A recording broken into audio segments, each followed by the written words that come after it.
आज के वीडियो में हम बात करने वाले हैं इवेपोरेशन और बॉइलिंग के बारे में। तो हमने जो है पहले 3 लेक्चर्स कर लिए हैं मैटर इन और सराउंडिंग्स के। तो अगर आपने नहीं देखे तो उसको आई बटन में देखिएगा।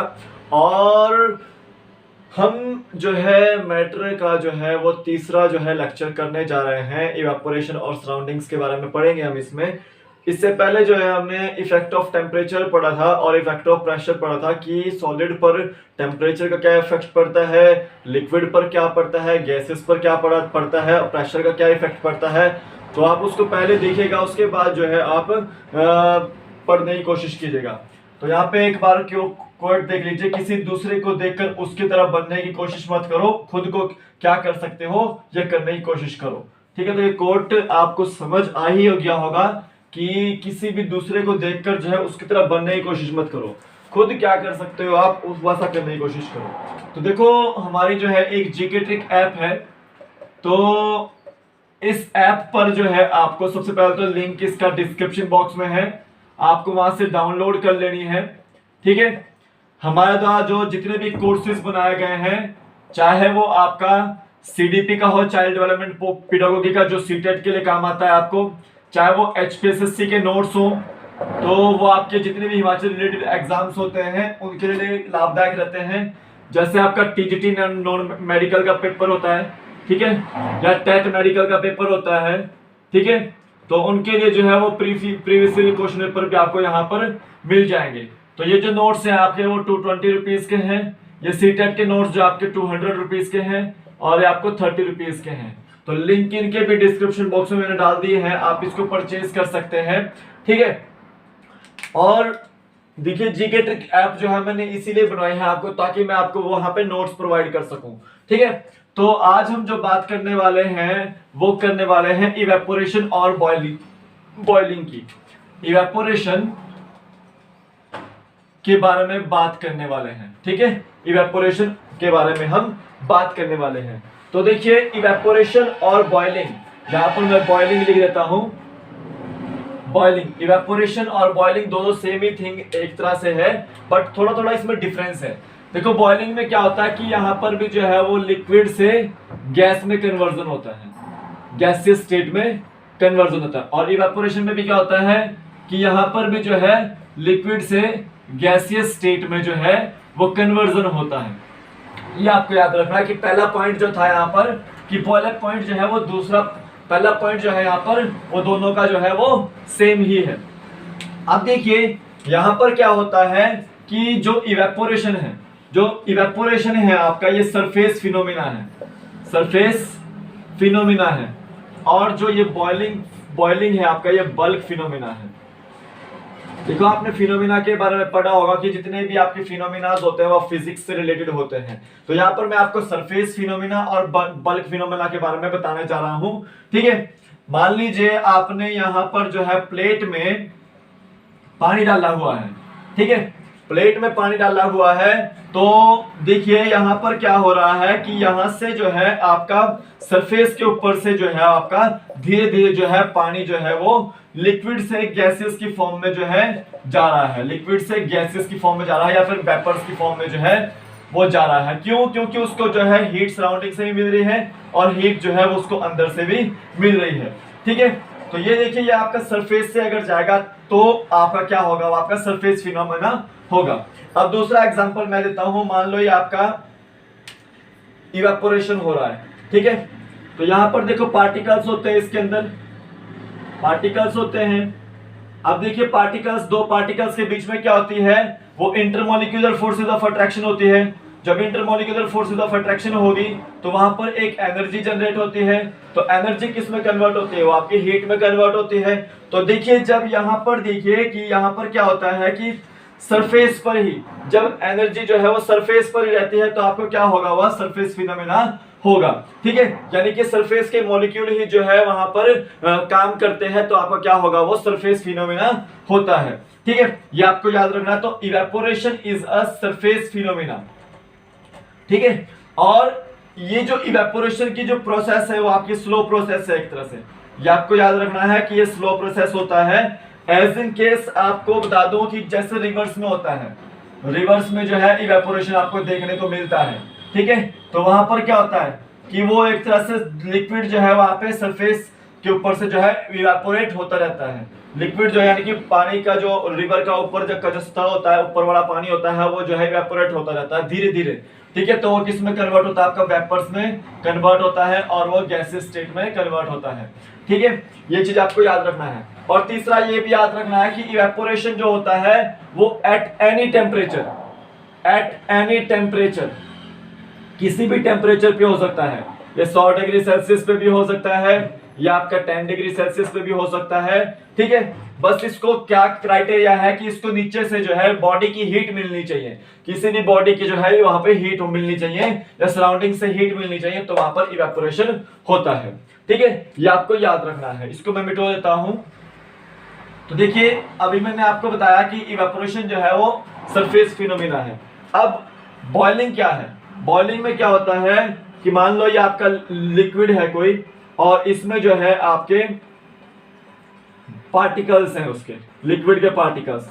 तो देखो यहाँ पे बीच में तो इंटरमॉलिक्यूलर फोर्सेस होंगी, लेकिन हम इसको क्या करते हैं, वो इनिशियल हीट प्रोवाइड करते हैं। तो यानी कि जब 100 डिग्री सेल्सियस वाटर का अगर बात करें, तो जब 100 डिग्री सेल्सियस जो टेम्परेचर चल जाता है, तो यानी कि वो कंडीशन क्या होती है आपकी, वो बॉइलिंग कंडीशन होती है। तो लिक्विड से जो है वो गैसेस स्टेट में जब कन्वर्ट होता है एट 100 डिग्री सेल्सियस, तो वो आपकी क्या कंडीशन होती है, बॉइलिंग कंडीशन होती है। अब बल्क फिनोमेना क्या होता है कि जब इसको, अभी तो सरफेस से ही एनर्जी मिल रही थी तो सरफेस फिनोमेना था, लेकिन जब इसको नीचे से हीट एनर्जी मिल रही है, तो यानी कि ये वाले यहां से भी एनर्जी आएगी, इन वाले पार्टिकल से भी एनर्जी आएगी, इस वाले पार्टिकल से भी एनर्जी आएगी और इस वाले पार्टिकल से भी एनर्जी।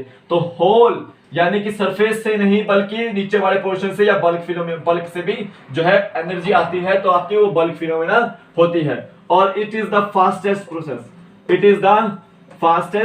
प्रोसेस। जैसे आप वाटर को बॉयल करते हो घर में, तो वो क्या है आपका, वो बॉइलिंग है। ठीक है, ना कि इवापोरेशन। ठीक है, तो वो आपका 100 डिग्री सेल्सियस पे रहता है। ठीक है, तो ये आपको देख लेना है। ठीक है, तो ये बॉइलिंग और इवापोरेशन के बीच में डिफरेंस आ गया आपको। ये मैंने बताया आपके कि बॉइलिंग जो है आपका वो बल्क फिनोमिना है और इवापोरेशन जो है आपका वो सरफेस फिनोमिना है। ठीक है, अब एक और देखिए चीज कि फैक्टर्स अफेक्टिंग इवेपोरेशन। देखो फैक्टर्स इफेक्टिंग, क्या क्या इफेक्ट जो फैक्टर्स हैं वो इफेक्ट करते हैं इवेपोरेशन को। टेम्परेचर, ठीक है, और क्या इफेक्ट करते हैं, ह्यूमिडिटी, सरफेस एरिया। ठीक है, ये जो कुछ फैक्टर्स हैं वो आपका इवेपोरेशन को इफेक्ट करते हैं।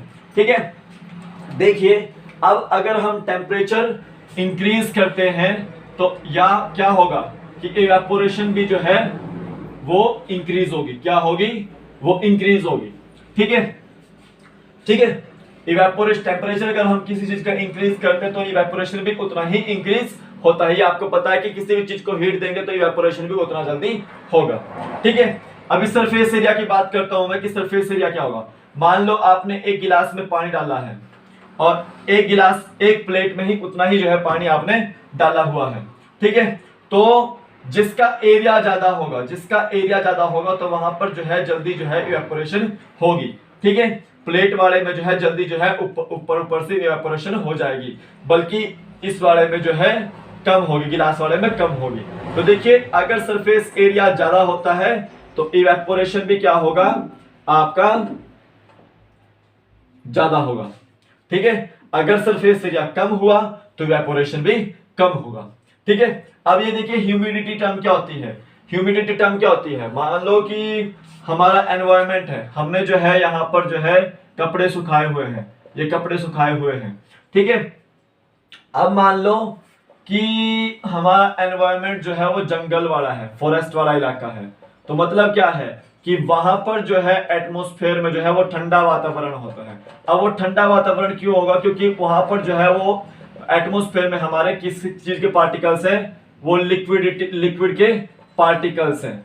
तो देखिए जहां पर ह्यूमिडिटी ज्यादा होगी, ठीक है, जहां पर ह्यूमिडिटी ज्यादा होगी तो मतलब क्या है कि वहां पर इवेपोरेशन उतनी ही कम होगी। क्यों होगी इवेपोरेशन कम? क्योंकि सराउंडिंग में जो है वहां पर लिक्विड के पार्टिकल्स हैं, वो करेंगे उसको इवेपोरेट होने के लिए टेम्परेचर ही जो है सही से प्रोवाइड नहीं करेंगे। ठीक है, लेकिन ऐसा बात नहीं कि वहां पर इवेपोरेशन नहीं होगी, वहां पर होगी लेकिन कम होगी। ठीक है, तो देखिए जहां पर ह्यूमिडिटी वाला इलाका होता है, ठीक है, नमी वाला इलाका होता है, ठंडा इलाका होता है, तो वहां पर जो है वो कपड़े लेट सूखते हैं। उसका कारण यही होता है कि हमारे एनवायरनमेंट जो है में जो है आपके कुछ लिक्विड के पार्टिकल्स होते हैं जो उसको जो है इवेपोरेट होने में अफेक्ट करते हैं, उसको मदद कम करते हैं। ठीक है, अगर यही जो कपड़े हैं हम यहाँ पर याद रखें कि इनको हम जो है वो गर्मी वाले इलाके में हॉट एरियाज में सुखा रहे हैं, तो यानी कि ये जल्दी जो है वो सूख जाएंगे। क्यों? क्योंकि हमारे वहां के हॉट एरियाज के एनवायरनमेंट में एटमॉस्फेयर में जो है लिक्विड पार्टिकल्स जो है वो कम होते हैं, तो इस वजह से जो है वो जो हीट जनरेट होती है तो वो इवेपोरेशन करने में हेल्प करती है। ठीक है, एक और चीज याद रखनी है, सरफेस एरिया में मान लो हम जो है कपड़े बिल्कुल फैलाकर सुखाते हैं तो वो जल्दी सूखेंगे। अगर हम सारे के सारे कपड़े एक साथ रखेंगे यूं मतलब बंडल बना के सुखाएंगे तो वो जो है लेट सूखेंगे। क्यों? क्योंकि जितना भी ज्यादा सरफेस एरिया होगा उतना ज्यादा जो है इवेपोरेशन होगा और जो उतनी जल्दी जो है वो कपड़े सूखेंगे। ठीक है, ये आपको याद रखना है। ठीक है, ये आपको याद रखना है। ठीक है, तो ये फैक्टर्स थे कुछ इफेक्ट करने वाले इवेपोरेशन को। और अब यहाँ पे थोड़े से हम यहाँ पर क्वेश्चंस जो है यहाँ पे आपको पूछे जाते हैं इससे रिलेटेड कि how does evaporation causes cooling. How does evaporation causes cooling। How does evaporation causes cooling। अब देखिए मैं एक बॉडी की बात करता हूं, मान लो ये कोई भी व्यक्ति है इस तरह से।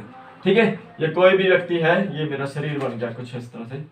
ठीक है, मान लो ये कोई भी व्यक्ति है। ठीक है, अब उसको जो है बॉडी पर क्या होता है कि उसको जो है वो स्वेट आता है या फिर कोई लिक्विड ड्रॉपलेट्स होती है। तो मान लो कि ये या तो स्वेट है या फिर ये कुछ लिक्विड ड्रॉपलेट्स हैं। ठीक है, तो ऑब्वियसली बात है कि ये लिक्विड ड्रॉपलेट्स कैसे इवेपोरेट होंगी। अब देखिए हमारी बॉडी इसको हीट चाहिए। ठीक है, अब ये सराउंडिंग से तो हीट लेगी, लेकिन हमारी बॉडी के पास भी जो है हीट होती है, हमारी बॉडी के पास भी जो है हीट होती है।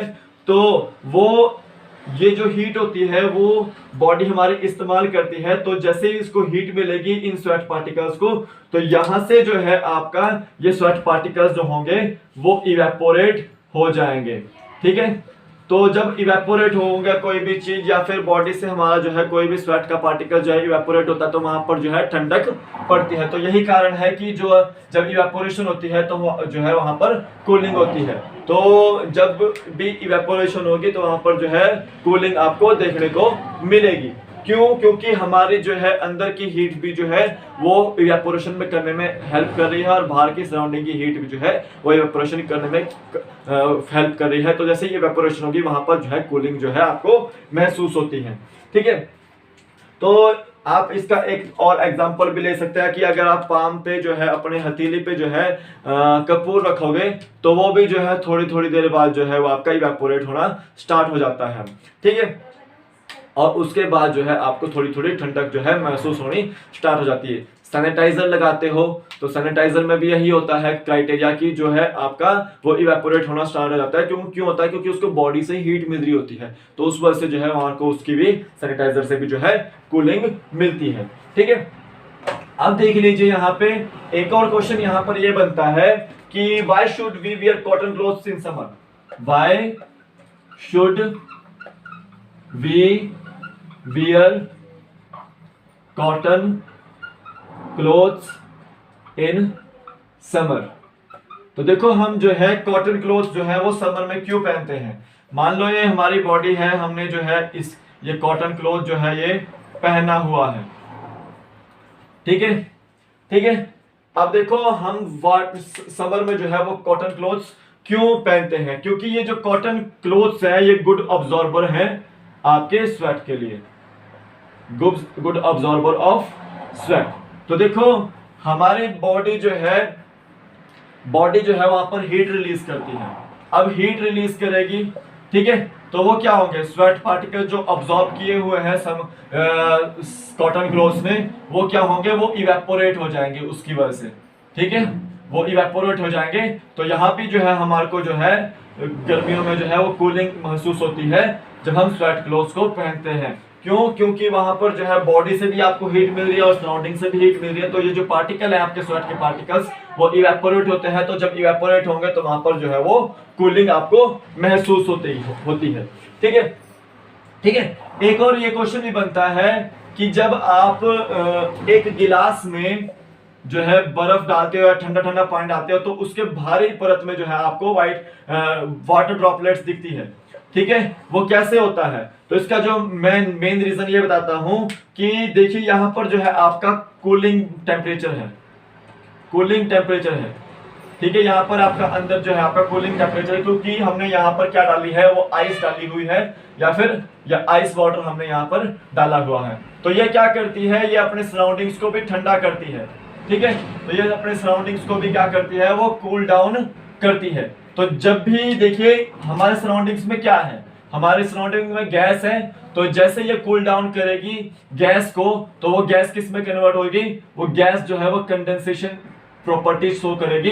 कंडेंसेशन प्रॉपर्टी में मतलब क्या होगा कि वो लिक्विड में कन्वर्ट होगी। जितने भी गैस के पार्टिकल्स होंगे वो कम क्लोज होंगे और वो लिक्विड में बढ़ेंगे, ठीक है। तो वो कंडेंसेशन वो जो है टेक्निक होगी। तो वही जो लिक्विड है आपका वो यहाँ पर आपको ग्लास के जो है सरफेस पर दिखाई देता है। तो ये हमारे जो है आज क्वेश्चन जो है वो खत्म हो चुके हैं। तो कल हम जो करेंगे आपका वो हम डिग्री फ़ारेनहाइट, डिग्री सेल्सियस और केल्विन स्केल के बारे में करने जाएंगे, इनके कैलकुलेशन के बारे में करने जाएंगे। साथ ही साथ मैं आपको प्लाज्मा और एक बोस आइंस्टाइन कंडेंसेशन के बारे में भी बताने जाऊंगा, ठीक है, बताऊंगा। तो आज के वीडियो में बस इतना ही था। फिर मिलूंगा अगले वीडियो से, तब तक के लिए जय हिंद, जय भारत, आपका दिन शुभ हो। आपको कोई भी डाउट हो तो आप कमेंट सेक्शन में पूछिएगा, ठीक है। और भी कोई डाउट हो तो आप जीके ट्रिक ऐप को डाउनलोड कीजिए, वहां पर आप जो है पूछ सकते हैं। वहां पे मेरा नंबर भी मिल जाएगा आपको, ठीक है। तो आप वहां पर पूछ सकते हैं मुझसे। तो अभी के लिए फिलहाल इतना ही, फिर मिलूंगा अगले वीडियो से, तब तक के लिए जय हिंद, जय भारत, आपका दिन शुभ हो।